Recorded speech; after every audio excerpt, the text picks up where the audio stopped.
పూరా లోకల్. ఈటెల రాజేందర్ గారు బీసీ బిడ్డగా చెప్పుకుంటాడు. నేను ఇవాళ మీ ద్వారా వారికి ఒక సూటి ప్రశ్న.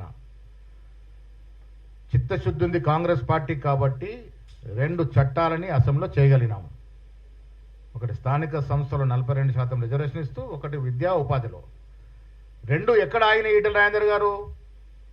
మీరు పార్లమెంట్ సభ్యులు కదా, కేంద్రం లాగితే ఒక్కసారన్నా అరే కిషన్ రెడ్డి పక్కన పెట్టు, నువ్వు కానీ మీ బండి సంజయ్ కానీ కేంద్రంలోకి వెళ్ళి మా 2 చట్టాలు ఇక్కడ ఉన్నాయి ఇవ్వండి, మా బీసీ జనం కాడి నోటికాడి ముద్ద లాక్కోవద్దని అడిగిన పాపన పోయినరా? ముదిరాజ్ బిడ్డగా చెప్పుకుంటావు కదా నువ్వు. ఇంకేం ముఖం పట్టుకుని ఇలా ఎన్నికలు నిలబోవు అవి. అరే మా చిత్తశుద్ధిలో లేపం లేకుండా 3 సార్లు మేము చట్టాలు చేసినాం, ఒక ఆర్డినెన్స్ ఇచ్చాం, జీవో వచ్చి ఎన్నికలకు పోతా ఉన్నాం. మాకు ధైర్యం ఉంది, ప్రజలకు ఇచ్చిన కమిట్మెంట్ ఇవ్వాలని ఒక అకుంఠిత దీక్షతో ఉన్నాం కాబట్టి మళ్ళీ జీవో ఇచ్చి ముందర పోతా ఉన్నాం. మీరు సహకారం చేయాల్సింది పోయి కోర్టులో పిఎల్ లేపిస్తా ఉన్నారు. ఇదే బీఆర్ఎస్ నాయకులు, బీజేపీ నాయకులు కుమ్మక్కై వారు బయటకు రాకుండా తెర వెనుకుండి కోర్టులో పిఎల్ వేసే ప్రయత్నం చేస్తూ ఉన్నారు.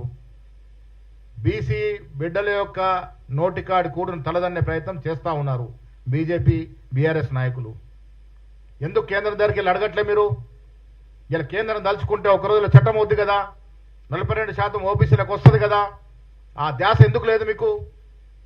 ఇలా బీజేపీ పార్లమెంట్ సభ్యులుగా ఉన్నారు, జీవితాంతం బీసీ బిడ్డగా ఓట్లు అడిగినారు, బీసీ నాయకుడికి ఎదిగినారు. మీరు బీసీల కోసం మాత్రం మీ ప్రయత్నం చేయరు, చేసేవారి మీద నిందలేస్తారు.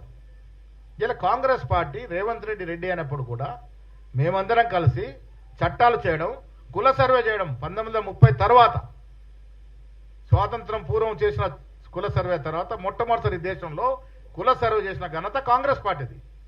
రాహుల్ గాంధీ ఆశయాన్ని రేవంత్ రెడ్డి గారు ముందుకు తీసుకెళ్తూ ఈ రాష్ట్రంలో కుల సర్వే చేయించినారు, చట్టాలు ఇచ్చినాం. మా ప్రయత్నంలో ఎక్కడ లోపం లేదు, చిత్తశుద్ధుల లోపం లేదు, చేసే ప్రయత్నం ప్రతి చేస్తూ ఉన్నాము. అందుకే ధైర్యంగా కోర్టులో కేసు ఉన్నా జీవో ఇచ్చినాము.